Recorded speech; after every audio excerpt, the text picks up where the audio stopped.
Inside the walls of ADX Florence, there is a section called the Z Unit. It is a place of total silence. No sunlight, no human touch. It was built because of one man.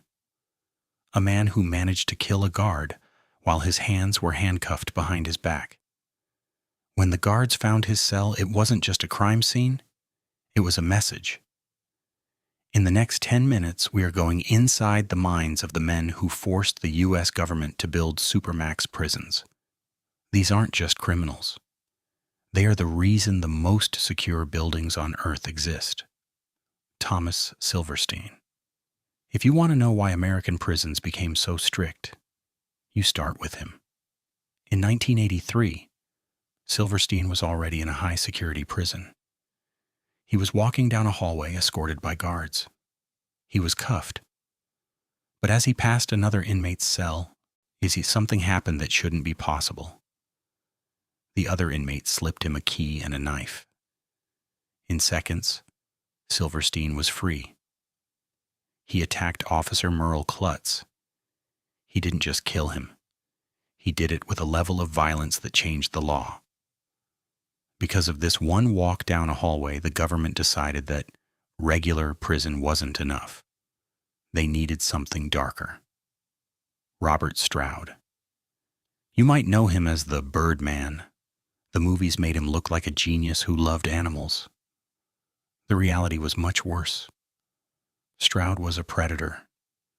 He was moved to Alcatraz because he killed a guard in front of everyone in the cafeteria.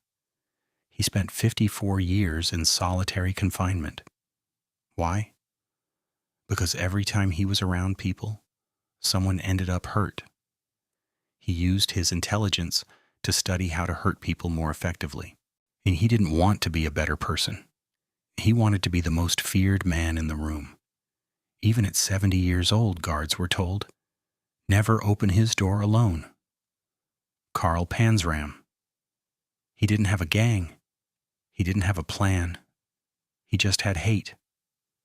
Panzram claimed he killed 21 people. When he was finally caught and put in Leavenworth, he didn't stop. He killed a prison foreman with an iron bar while other guards watched. His most famous words were spoken right before he died. He told the man putting the rope around his neck to hurry up. He said he could have killed 10 more men while the guard was wasting time. Panzram is the reason psychologists started studying the criminal mind. He wasn't looking for money or power. He just wanted to see the world burn. Jaime Osuna. Most of the men on this list are from the past. Osuna is the present.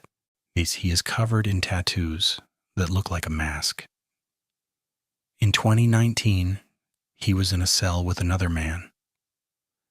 By the time the guards checked on them in the morning, Osuna had committed a crime so bad that the official reports are still mostly hidden.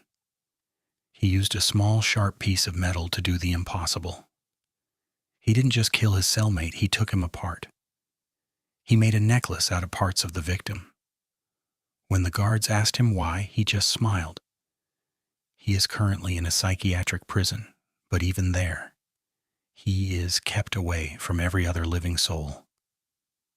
We build prisons to protect society, but then we have to build supermax units to protect the prisons. The men we've talked about today forced the government to create the most isolated environments in human history. But here is the investigative reality. Total isolation hasn't stopped the violence. It has only moved it behind closed doors. Some experts argue that these ultra-secure environments actually create more monsters by stripping away the last remains of human sanity.